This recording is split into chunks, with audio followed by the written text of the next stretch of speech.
जय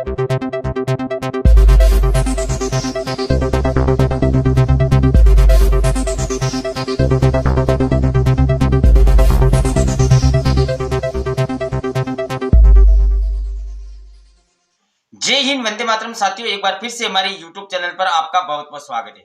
देखिए साथियों, इस वीडियो में बात करने वाले ईपीएस 92 पेंशन बढ़ोतरी को लेकर अब तक की सबसे बड़ी खबर क्या रही है। तो साथियों, आप सभी जानते हैं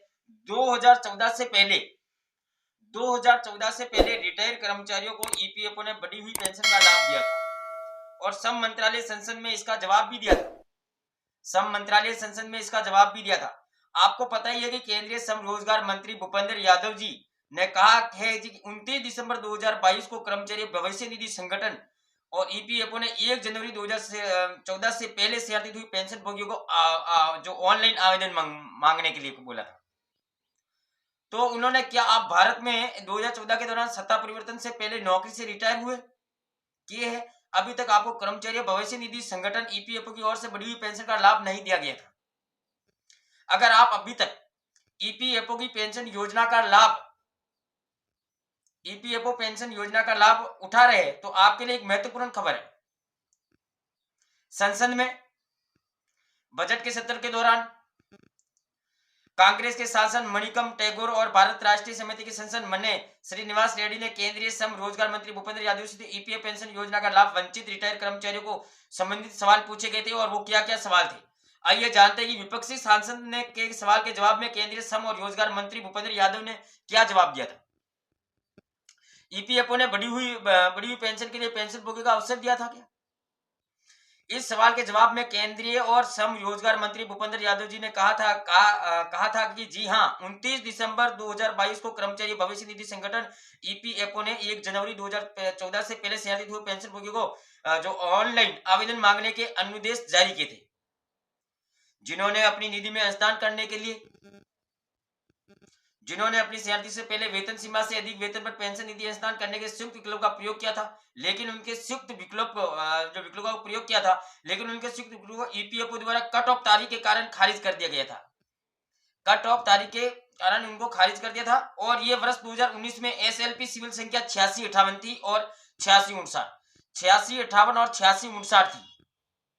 मैं दिनांक 4 नवंबर 2022 के निर्णय के अनुच्छेद 44 और के साथ पठित अनुच्छेद है कि 44 में यथानीत सुप्रीम कोर्ट के निर्देशों का अनुपालन में हुआ है।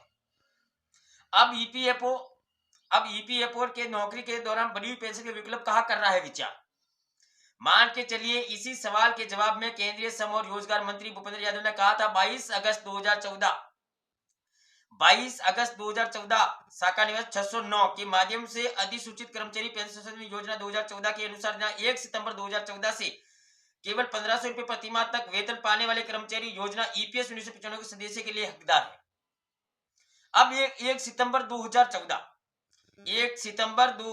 के बाद रिटायर नौकरी करने वालों की स्थिति क्या थी उस समय बात की जाए। इस सवाल के जवाब में केंद्रीय और श्रम मंत्री रोजगार मंत्री भूपेंद्र यादव ने कहा था कि व्यक्ति जो 1 सितंबर 2014 के बाद सेवानिवृत्त हुए जो सेवा में है और ईपीएस 1995 के सदस्य है, वे 1 सितंबर 2014 से 22 अगस्त 2014 का है। इसी के माध्यम से यथा संशोधन ईपीएस 1995 उपबंधों द्वारा शासित होता है। अब क्या सुप्रीम कोर्ट का निर्देश रहा?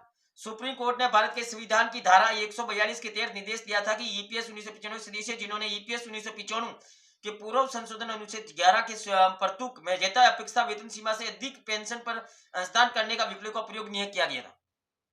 वेतन का हस्तांतरण करने के विकल्प का प्रयोग नहीं किया गया और ये 4 महीने बढ़ी हुई समयावधि के भीतर संशोधन पेंशन योजना अनुच्छेद 11 के अंतर्गत संयुक्त विकल्प का प्रयोग करने के लिए हकदार होंगे।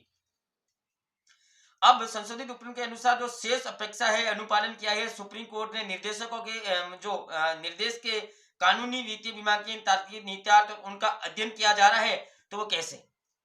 ऐसे में जो आपकी जो मिनिमम पेंशन है 7500 प्लस डीए बढ़ोतरी को लेकर लगभग सरकार विचार विमर्श कर रही है। आपने 30 या 35 साल देश के लिए आपने सेवा की है और आपको जो पेंशन मिल रही है वो 1000 से 2500 रुपए के बीच में है। ऐसे में सरकार आपके ऊपर विचार कर रही है आने वाले समय में होली से पहले या होली के बाद जो आपकी मिनिमम पेंशन है 7500 प्लस डीए बढ़ोतरी को लेकर जल्द से जल्द आपकी कार्रवाई की जाएगी और जल्द से जल्द जो आपकी 7500 प्लस डीए बढ़ोतरी जल्द से जल्द लागू की जाएगी। इसी के साथ जय हिंद, जय भारत। आपका दिन बहुत बहुत शुभ रहे।